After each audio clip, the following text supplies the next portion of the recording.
Welcome back to your own channel RJ Madhura. बहुत बहुत स्वागत है दिल से आपका आपके खुद के चैनल पे।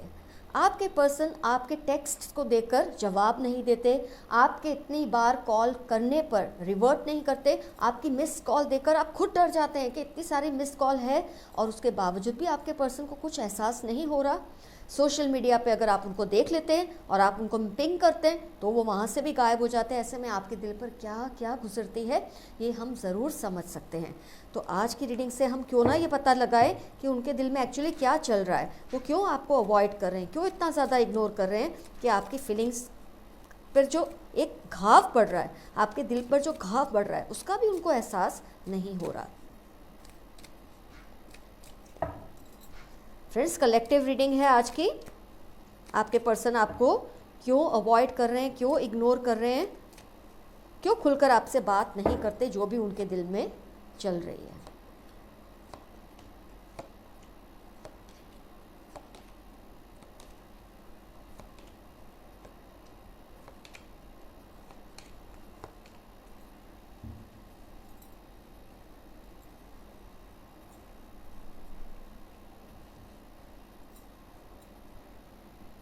कार्ड्स आपको क्लियरली दिख भी रहे हैं और आप समझ भी पा रहे हैं। अगर हम साइंस की बात करते हैं तो एयर साइन है, फायर साइन है, अर्थ साइन है, वाटर साइन भी है। तो सारी साइंस ऐसे तो कवर हो गई है, लेकिन अगर मैं ज़्यादा इन्फ्लुएंस बोलूँ तो मुझे एक तो फायर साइन का इन्फ्लुएंस दिख रहा है। एयर साइन का तो बहुत ज़्यादा स्ट्रॉन्ग इन्फ्लुएंस है। 1 2 3 4 एंड 5 कार्ड्स हैं एयर साइन के, तो एयर साइन का इन्फ्लुएंस सबसे ज़्यादा पावरफुल है। उसके बाद मैं कह सकती हूँ फायर साइन। तो फ्रेंड्स, साइंस को हम साइड पे करते हैं और मेन इश्यू की बात करते हैं। आपके पर्सन क्यों आपको इतना ज़्यादा अवॉइड या निगलेक्ट कर रहे हैं। एक तो मुझे सबसे पहले जो एक कार्ड बहुत एकदम आंखों में खटका वो था 7 ऑफ स्वॉर्ड्स। किसी ने उनको आपके खिलाफ कुछ कहा है, ये बात तो क्लियरली दिख रही है। आपके खिलाफ किसी ने उनको भड़काया है। और मैं एक बात हमेशा कहूँगी, अगर इंसान को, पर्सन को आप पे पूरा भरोसा होगा, किसी के लाख बहकाने पे भड़काने पे उसको फ़र्क नहीं पड़ना चाहिए। अगर उससे फ़र्क पड़ रहा है इसका मतलब वो ऑलरेडी आपसे दूर होना ही चाहते थे, आपसे डिस्टेंस बनाना ही चाहते थे। ऐसे में जब कोई उनको ऐसी बात बोल देता है जो उनको सुनना अच्छा लगता है, तब वो इसको बहाना बना लेते हैं कि इस वजह से वो आपसे दूर है। अपने मन को मनाने के लिए, अपनी गिल्ट को छिपाने के लिए इस बात को एक ज़रिया बना लेते हैं कि हाँ, इस पर्सन ने मुझे, मेरे पर्सन के खिलाफ ये बात कही, ये सच है। इस बात को सुनने के बाद उनके मन में एक कन्फ्यूजन सा प्रिवेल तो होने लगा है कि रिलेशनशिप में रहूं कि नहीं रहूं। अजीब से एक कन्फ्यूजन में वो जकड़े जा चुके हैं। उनको ये पता नहीं चल रहा कि वो करे तो क्या करे। दो कार्ड्स ये भी है, 5 ऑफ स्वॉर्ड्स और 7 ऑफ स्वॉर्ड्स। दोनों कार्ड्स बहुत क्लियरली इंडिकेट करते हैं किसी ने उनको बहुत ज़्यादा आपके खिलाफ भड़काया है और कुछ इस तरह से उनको कन्विंस किया। एक तो ऑलरेडी वो कन्विंस होना ही चाहते थे किसी वजह से, इसके बाद उनको और भी ज़्यादा उस पर्सन की बात पर विश्वास आया है कि वो आपको इग्नोर कर रहे हैं। वो पर्सन कोई ऐसा है जिस पर आपके पर्सन बहुत ज़्यादा विश्वास करते हैं, ये बात तो क्लियरली दिखती है। आपसे भी शायद ज़्यादा विश्वास वो इस पर्सन पे करते हैं।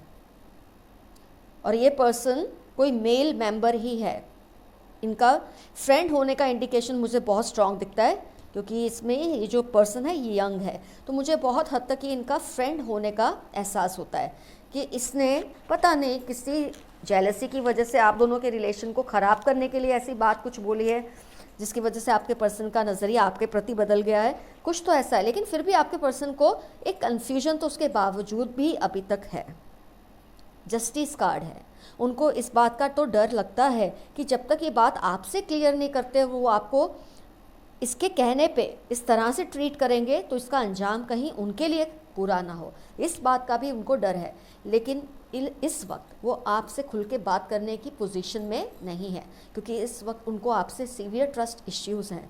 आपकी कोई गलती है ऐसा मैं बिल्कुल नहीं कह रही हूँ, मैं सिर्फ ये कह रही हूँ कि आपके पर्सन कान के कच्चे हैं। सही बात तो ये है कि ये कान के कच्चे हैं कि किसी के बहकावे में इतनी आसानी से आ गए। और ऐसे लोगों के लिए मेरा हमेशा एक ही कहना रहता है, इनके पास पहले से ही दिल में कोई वजह तो होती है कि वो आपको इग्नोर करे, आपसे दूर हो जाए, आपसे ब्रेकअप कर ले, सेपरेशन कर ले, नो कांटेक्ट में चले जाएं। और ऐसे में जब कोई उनको पसंदीदा कोई बात बता देता है जिसके वजह से वो ये डिसीजन लेने में उनको आसानी हो, जैसे अपने फ्रेंड की बात सुन के उन्होंने बहुत ही खुद ही डिसीजन ले लिया कि उनको आपसे दूर होना है, इसके बजाय कि आपसे बैठ के वो बात को क्लैरिफाई करे। कुछ केसेस में मुझे ये भी दिखता है कि आपने अपने पर्सन को कोई ऐसी बात कही है जो उनको बहुत चुभ गई है कुछ केसेस में, और फिर ये बात भी उससे फिर से ये उसके साथ जुड़ जाती है जो मैंने आपको स्टार्टिंग में बताई। आपने कोई ऐसी बात कही है जो आपके पर्सन के दिल पर एक वज़न सा उससे आ गया है, एक बर्डन सा बन चुका है। जो रिलेशनशिप में एक होप उनको लगती थी वो होप ख़त्म हो गई है आपकी वो बात की वजह से। आपने शायद अच्छे के लिए कोई बात कही होगी जो उनको दिल को चुभ चुकी है, बुरी तरह से उनको हर्ट किया है। मैं ये बिल्कुल नहीं कहूँगी आपने वो गलत किया है, आपने वो बात सही वजह से ही बताई होगी, लेकिन आपके पर्सन के दिल को वो बात चुभ गई है। ये बैठ के आपको याद करना है कि आपने ऐसी कौन सी बात, हो सकता है कोई आर्ग्यूमेंट्स के दौरान आपने कोई ऐसी बात की हो जो आपके पर्सन ने आपको बहुत फेथ से बताई हो। उनकी कोई वीकनेस, मुझे तो ज़्यादातर लगती है कोई ऐसी वीकनेस है जो आपने गुस्से में आके उनको कह दी है। और ऐसे में जब उनके पर्सन किसी फ्रेंड ने उनको आपके खिलाफ भड़काया तो उन्होंने उस बात को रिलेट कर लिया कि हाँ ये मेरे पर्सन ने मुझे ऐसा कहा, ये पर्सन का नेचर थोड़ा ऐसा ही है, देखो ये भी मेरे पर्सन के बारे में यही बात कर रहा है। तो इस पर्सन ने जो अच्छा खासा एक रिलेशन आप दोनों का चल रहा था, जिसका फ्यूचर भी इतना ब्राइट हो सकता था, उस रिलेशनशिप को ही दांव पे लगा दिया है। हो सकता है अगर कुछ केसेस में बात सही निकले, आपको लगता है कि आप बैठ के जब इंट्रोस्पेक्ट करेंगे आपने कुछ ऐसा कह दिया है जो आपको भी शायद लगता होगा आपको उस वक्त नहीं कहना चाहिए था। एक गुस्से की तेज़ी में, एक झगड़े की गर्मी में इंसान के मुंह से कभी कभी ऐसे निकल जाते हैं वर्ड्स जिसको वो चाह के भी वापस नहीं ले पाता या ले पाती। हो सकता है आपके मुँह से ऐसा कुछ निकला हो और उसके बाद जब किसी ने उनको भड़काया तो ये बात उनको और भी जस्टिफाइड लगी कि हाँ मैं जो कर रहा हूँ इस पर्सन के साथ शायद वो सही है, लेकिन फिर भी अभी भी एक कन्फ्यूजन तो प्रिवेल करती है। 2 of pentacles, 2 of swords and 8 of swords, ये बात की एक प्रूफ है कि उनको अभी भी ये बात का तो कोई ऐसा हार्ड एंड फास्ट उन्होंने डिसीजन तो अभी तक नहीं लिया है आपको लेकर। ऐसे में मेरा आपसे एक ही निवेदन है, एक ही रिक्वेस्ट है, मेरा एक आपको एडवाइस है, एक सजेशन है कि आपको अगर आपको लगता है आपने ऐसी कोई बात कही है तो सॉरी करके एक बार देख लें। आपके सॉरी करने से, सॉरी बोलने से अगर मामले में कुछ एक ठंडक आती है तो बहुत सही है कि आप उनको सॉरी बोले। अगर आपको लगता है, जैसे कि कुछ केसेस में मुझे दिख रहा है कि आपके पर्सन को ये चीज़ फील हुई है जिसका वज़न उनके दिल पर बहुत है, ये बात उनके दिल को चुभ चुकी है, तो अगर आप बैठ के उनसे बात करते हैं, सॉरी बोल देते हैं, अगर आपको याद आता है कि ये पर्टिकुलर बात की वजह से आपके पर्सन को हर्ट हुआ है तो बात को बोलकर सॉरी करके केस को आप ख़त्म कर सकते हैं। उनको आप पूछिए कि क्या किसी ने आपको मेरे खिलाफ कुछ ऐसी बात कही है, तो आप ओपनली मुझसे डिस्कस करें ये बात का, I want to give justification and clarification for this particular thing. अगर आप ऐसा बोलेंगे तो शायद वो खुलकर आपसे डिस्कस करेंगे। अगर वो रिलेशनशिप को संभालने की ज़रा भी इच्छा रखते हैं, अगर वो रिलेशन को फिर से रिवाइव नहीं करना चाहते, आपको इग्नोर करके ग्रेजुअली रिलेशन को ब्रेकअप की तरफ ले जाना चाहते हैं, तो इसमें तो कोई कुछ भी नहीं कर सकता। विलिंगनेस दोनों की तरफ से होना ज़रूरी है, जितना आपकी तरफ से।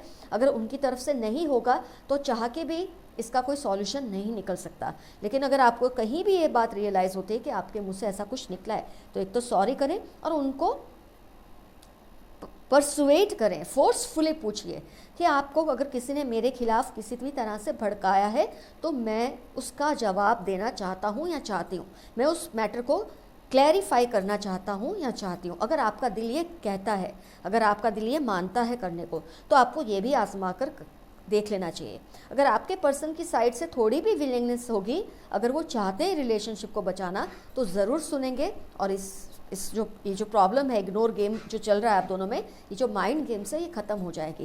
लेकिन जैसे कि मैंने कहा है, आपके पर्सन ऑलरेडी बहाना ढूंढ रहे थे आपको इग्नोर करने का, आपसे धीरे धीरे डिस्टेंस बनाने का, तो शायद कोई भी दवा असर नहीं करेगी।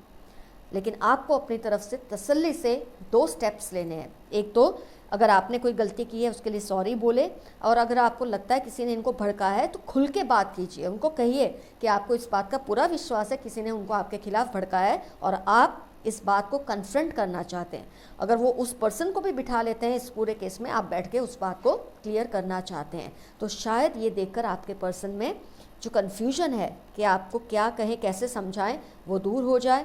आपसे क्लैरिफिकेशन वो पर्सन को बिठाकर करवा ले, खुद भी क्लैरिफाई करे, उस पर्सन से भी क्लैरिफाई करवाएं, जिससे ये पूरी सिचुएशन सॉल्व हो सकती है। अगर उनकी विलिंगनेस है तो, ये मैं बार बार कह रही हूँ, अगर उनकी विलिंगनेस नहीं होगी तो आपकी हर बात से वो मुकर ही जाएंगे, किसी भी बात को वो नहीं सुनेंगे। Now you have to be brave and face it. इसमें आपको कोई दुखी होने की ज़रूरत नहीं, रोने की ज़रूरत नहीं। रोना आए तो थोड़ी देर रो लेना, लेकिन कोशिश ज़रूर कर लेना। यूँ ही हार मानने से अच्छा एक बार कोशिश करने से क्या जाता है। अगर वो आपके हैं तो आपके पास लौट आएंगे, नहीं है तो उनको जाना है, जाएंगे, इसमें कोई कुछ नहीं कर सकता। तो फ्रेंड्स, आज की रीडिंग हुई कंप्लीट। ये कलेक्टिव रीडिंग थी। जैसे कि मैंने आपको बताया, अब आपको खुद डिसीजन लेना है आपको क्या करना है। आपका दिल मानता है कि आपको ये सब करना है, करिए, नहीं मानता तो फिर जाने दीजिए, आप भी मूव ऑन करिए। उनको आप भी इग्नोर करिए जैसे वो आपको इग्नोर करते हैं, वो तो सबसे अच्छा रास्ता है। 4 दिन 5 दिन आप इग्नोर करेंगे तो शायद उनकी अक्ल भी ठिकाने लग सकती है। अगर उनको रिवाइव करना है रिलेशन, नहीं करना तो शायद ये एक रास्ता है कि आप भी ग्रेसफुली रिलेशन से निकल जाएंगे, वो पर्सन भी आगे बढ़ जाएगा। तो फ्रेंड्स, आज के इतना काफ़ी। आपकी दोस्त RJ Madhura. Love you all, see you soon, bye bye.